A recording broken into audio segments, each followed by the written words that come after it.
Hello friend, good morning. কেমন আছো সবাই? নিশ্চয়ই ভালো আছো। আমি কিন্তু খুব ভালো আছি তোমাদের ভালোবাসায়। দেখো, সেটি হয়ে কিন্তু বেরিয়ে পড়েছি। দেখো, সমস্ত কিছু গোলাপি পরে নিয়েছি। দেখতে থাকো কোথায় যাই। আর তোমরা নিশ্চয়ই একটু হলেও গেস করতে পারছো, আর একটু হলেও বলে দিয়েছি যে আমি কলকাতায় যাচ্ছি। যে কেন যাচ্ছি চলো দেখতে থাকো আজকে কি আছে। একটা কারণের জন্য আমরা কলকাতা যাচ্ছি। দেখো, সঙ্গে সঙ্গে কিন্তু টেকার পেয়ে গেছিলাম, টেকারে উঠে পড়েছি। তারপরে আবার টেকারে পেছনের সিটটায় বসেছিলাম, আবার সামনে এসে বসে পড়েছি আমি, পাপাই আর তার বাবা। দেখো, ৩ জনকে দেখতে থাকো। দেখো, তারপরে আবার তোমাদের সঙ্গে একটু শেয়ারও করে নিচ্ছি।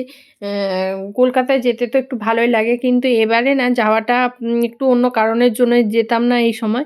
তারপর টেকার থেকে নেমে কিন্তু বাসেও উঠে পড়েছি আমরা ৩ জন, একই সিটে বসতে পেয়ে গেছি। তারপরে দেখো, এক সিটও পেয়ে গেছি। কোনো ছিল না, কিন্তু সকাল থেকে খুব মেঘলা করে আছে।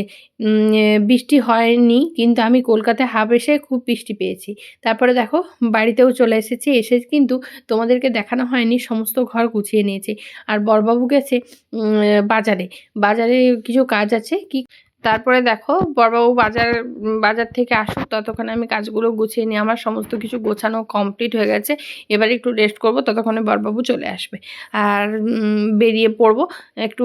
আমাদের ফ্ল্যাটেই একটা অনুষ্ঠান আছে, দেখতে থাকো, সঙ্গে থাকো, তাহলে বুঝতে পারবে কি অনুষ্ঠান আছে। স্কিপ না করেই দেখো কিন্তু। তারপরে দেখো, একটু তোমাদের সঙ্গে কথা বলে নিচ্ছিলাম।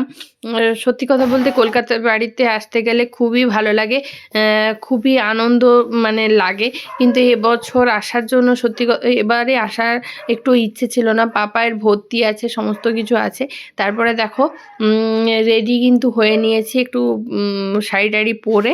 তারপরে দেখো, এখানে পাপাই কিন্তু হলুদ একটা ড্রেস পরেছে। পাপায়ের হলুদ ড্রেসটা কিন্তু মানে সবুজ ড্রেস এরকম ছিল না, আর যেহেতু ফুল হাতা জামা পরাতে হবে তাই জন্য পরিয়ে দিয়েছি। আর এখানে খুব একটা ঠান্ডা নেই। তারপরে দেখো চলে যাচ্ছি অনুষ্ঠান বাড়ি, তাই জন্য তোমাদের সঙ্গে একটু শেয়ারও করে নিয়েছি।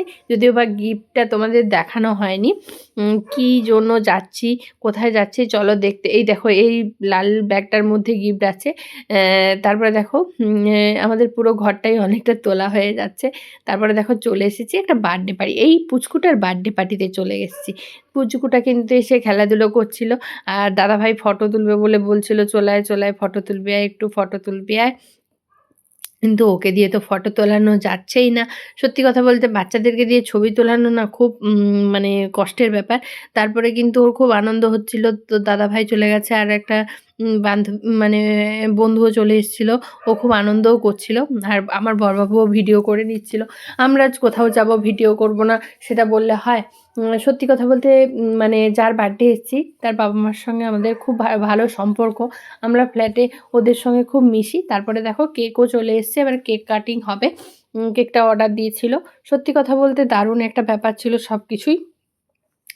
সবকিছুই দুর্দান্ত ছিল। আমরা আমাদের কাছে খুব মানে ভালোও লাগাচ্ছিল সত্যি কথা বলতে। আর পুচকুটাকে আমরা খুব ভালোওবাসি। মাঝে মাঝে এলে পাপায়ের সঙ্গে খেলাধুলো করে। আর আমরা তো এখানে খুব একটা আসি না, কমই আসি বললে চলবে। কিন্তু দাদাভাই খুব জোর করে বলেছিল ওদেরকে ডাকো, ওরা কিন্তু আসবে। সত্যি কথা বলতে দাদাভাইয়ের কথা রাখতে আমরা কিন্তু চলে এসেছিলাম। তারপরে দেখো পকোড়া নিয়ে নিয়েছি। পকোড়া আর ফ্রেঞ্চ ফ্রাই দিয়ে দিয়েছিল। ফ্রেঞ্চ ফ্রাই যারা মানে নিরামিষ তাদের জন্য দিয়েছিল, কিন্তু আমাদেরকেও দিয়েছিল। তারপরে চা আর পকোড়া খেয়ে নিচ্ছিলাম। তারপরে দেখো আমিও খেয়ে নিচ্ছিলাম কফি। কেমন লাগলো ভিডিওটা? ভালো লাগলে লাইক, কমেন্ট, শেয়ার করে দিও। টাটা।